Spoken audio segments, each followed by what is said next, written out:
to see some of the rookies get the fans going with the Fun Factory. Um, but yeah, it's great competition out here, man. Guys competing at a high level. It's great to be a part of. How it feel to be back home, man? It feels great, man. It still feels surreal a little bit. You know, I wake up in the morning, it's like, man, I got to sleep in my own bed and come to work. So it's great. Grateful for this opportunity. And knowing you do your Christmas in July event yearly, Yeah. after that you're typically heading out to go Yeah. to where you're playing. But Yeah. did it hit you then? Was it a little different knowing that after that event, come out here on Saturday? Yeah, it definitely did. Like you said, usually when I do Christmas in July, it's like the next day, got to get on the plane, travel to whatever city. But knowing that I just get to drive right down the street, come to work, it just feels surreal. Teddy, I'm sorry if you've been asked this before, but the post you made on Instagram a few days ago caught a lot of attention. I mean, LeBron retweeted it out. I was curious what was you thinking going into making that post? Like, what inspired that? You know, man, the thing about me, I'm very random. So I was really just sitting at home in my driveway, and I just started typing. I always post it on Facebook. I'm on Facebook because that's what my family and friends are more active on there. I just posted it because a lot of the kids who we come across on my Facebook, they're in the inner city. They're playing football, playing sports. Even if they're not active in sports, they're looking up to different people.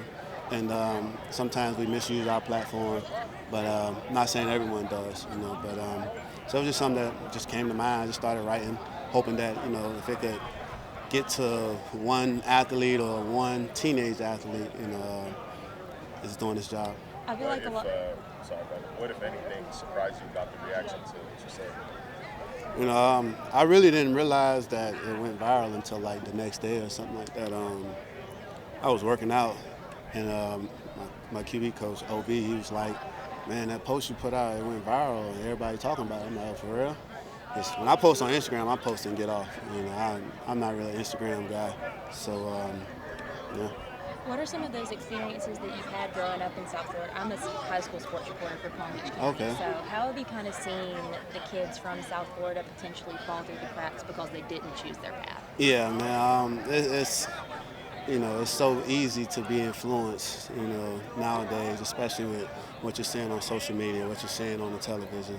It's so easy for the kids to be influenced by the wrong things, but it's also so easy for them to be influenced by the right thing. So just growing up down here, I've seen the good, the bad, the ugly, the pretty. I'm happy that I'm in the position that I'm in. I'm happy that I'm able to, drive through the communities, drive through the neighborhoods, and, give my story and remind them that I walk those same sidewalks, attended some of those same schools, lived on some of those same streets that they live on, and just give them hope. You were at Tutu Atwell's event a few weeks ago. A couple of your teammates came out. How was that experience like being at Hadley Park? It was great, and I'm proud of Tutu for putting together such a great event, bringing all the schools, or most of the schools from the inner city together at such a young age and so early in his career. Did it at Charles Hadley Park where he spent his Optimist days. It was great just to see everyone on the same field, getting along. It's such a great event. You're a Bunch Park Cowboy yourself, so yeah. Can we expect to see you at some of those games that they have upcoming this year? Yeah, definitely. I'm very active at Bunch Park. I was out there last night at the practice, so you could definitely look for me, Friday nights at Northwestern games, Saturdays at Bunch Park. And a big conversation that's been going around recently is how black quarterbacks are talked about and perceived in the media. Do you have any thoughts on that? And I can't really speak on it because I don't know what's being said. I can't speak on something that I don't know what's being said. But, I can say as a black quarterback that,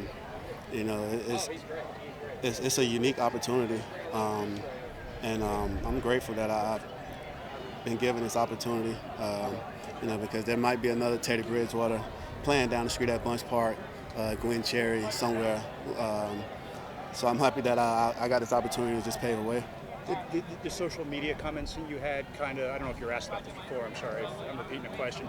Were you surprised by how big it got? I mean, it was a national conversation. Yeah, it surprised me a little bit, but like I said, I didn't know what was going on until like the next day or something like that. Just because once I posted it, I just got off social media. So. Why was it important for you to post that?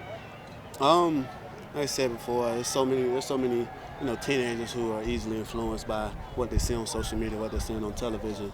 So just to give them reassurance that it's okay, to do the right thing.